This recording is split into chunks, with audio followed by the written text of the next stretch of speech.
vamos a ver qué está pasando en Chile. El hallazgo de 2 cuerpos envueltos en sábanas hace unos días dejó al descubierto una preocupante realidad en pleno centro de la capital. Las autoridades detectaron una vivienda que era usada como centro de torturas, la cual estaba ligada al tren de Aragua. Nuestro canal aliado Tele 13 nos tiene más información. Adelante. El jueves 22 de agosto, en un sector de la comuna de María Pinto, a un costado de un puente, la PDI dio a conocer el hallazgo de un cuerpo. Mantenía signos de haber sido torturado, le quitaron la vida disparándole en la cabeza. La víctima resultó ser un hombre de nacionalidad haitiana, a quien lo habrían secuestrado desde una toma en Lampa y posteriormente llevado hasta una casa en Santiago Centro. El inmueble funcionaba como lugar de cautiverio, como casa de torturas del tren de Aragua. Nuevamente de esa casa, a pasos del Parque O'Higgins, Johnny y otros sacaron envuelto en sábanas un cuerpo. Ahora el de un ciudadano venezolano, el que supuestamente trabajaba en una aplicación de transporte. Lo tiraron en la comuna de San Pedro de Melipilla, donde nunca antes habían vivido algo relacionado al crimen organizado. Ya no se podía esperar más. Tras la irrupción encontraron que los criminales ni siquiera habían intentado limpiar la escena del crimen. Incluso caída la noche, en el exterior de la casa de torturas, se podían ver las sábanas con las que cubrieron los cuerpos. 2 miembros de la organización fueron detenidos y formalizados, los que le pidieron expresamente a su abogado ni siquiera debatir con respecto a la solicitud de prisión preventiva en su contra. Mejor presos que en la calle, es que tienen miedo. A Johnny se le detuvo al día siguiente, en su territorio, en Paseo Puente con Santo Domingo, a metros de la Plaza de Armas. Asegurado el imputado, fueron hasta su escondite, el que resultó ser otra casa ligada al tren de Aragua, también utilizada para privar de libertad a múltiples víctimas, eso a cargo de un tal Carascas, por cierto que hizo noticia, el que permanece hasta hoy en la cárcel de alta seguridad. En su formalización, a Johnny no se le movió una ceja, pese a que el fiscal relató cómo habría grabado ambos asesinatos para después enviar los videos mediante WhatsApp a sus verdaderos jefes, la cúpula del tren de Aragua. En el tren, nada se hace sin que esto sea autorizado, y si se hace sin autorización, los responsables deben atenerse a las consecuencias. Una figura muy importante es justamente Johnny Hidalgo Blanco, más conocido como Johnny Petare.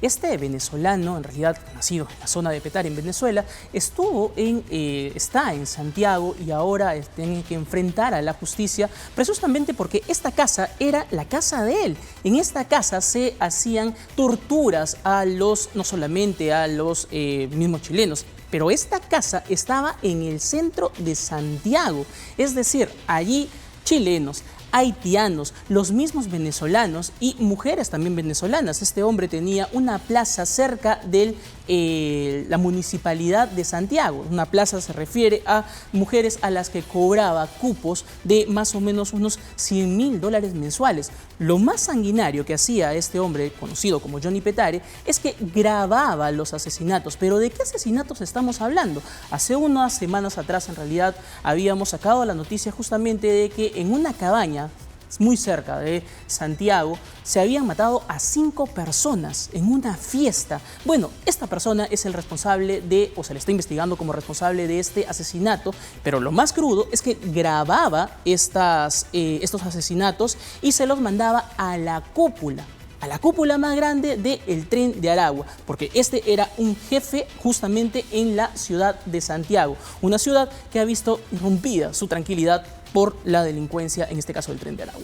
Y como sabemos, son 3 las organizaciones criminales extranjeras que están funcionando en Chile, ¿no? Por un lado está el tren de Aragua, por otro lado están los Pulpos, que son de origen peruano, y esta banda de origen haitiano, que también tiene, de Santo Domingo, creo que están bien trabajando. Y acá también lo vemos, es el tren de Aragua o son estas facciones, One Family, que también van operando, todo a partir también de la migración. Lamentablemente, así como dentro de una migración, la gran mayoría son personas que buscan hacer una nueva vida, construir un futuro, también las organizaciones criminales se van moviendo y van buscando lugares donde puede ser más rentable obtener ganancias. Exacto, justamente en qué situación migratoria es que estaban estas personas, porque no solamente ha sido Johnny Petare el que han detenido, sino otros 16 integrantes de la organización criminal El Tren de Aragua. Entre ellos había 2 chilenos, un haitiano. Sin embargo, la mayoría eran justamente venezolanos que habían cruzado ilegalmente la frontera, justamente por la forma en cómo es que ellos salen del país, los mandan a un lugar, los mandan a otro. Funciona como una especie de organización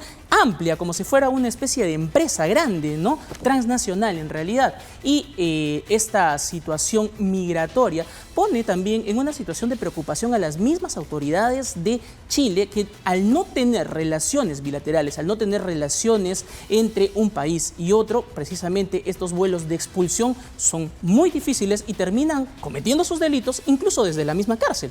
Pero si te das cuenta que al final a Nicolás Maduro tampoco le importa que regrese nadie, ni los buenos, ni los malos, ni los que estamos en duda. ¿Por qué? Porque recordemos que cuando dio las declaraciones sobre la victoria no reconocida por parte de la oposición y aseguraba que en las movilizaciones se cometían actos terroristas, con una alegría y desparpajo salió a decir que todos estos manifestantes habían sido entrenados en Chile y en Perú, cuando en realidad el Tren de Aragua, y las investigaciones lo dicen, nace en Venezuela. Había una cárcel dedicada a mantener a los cabecillas del Tren de Aragua que, oh sorpresa, cuando fueron a hacer una requisa hace poco, habían desaparecido no se sabe hace cuánto.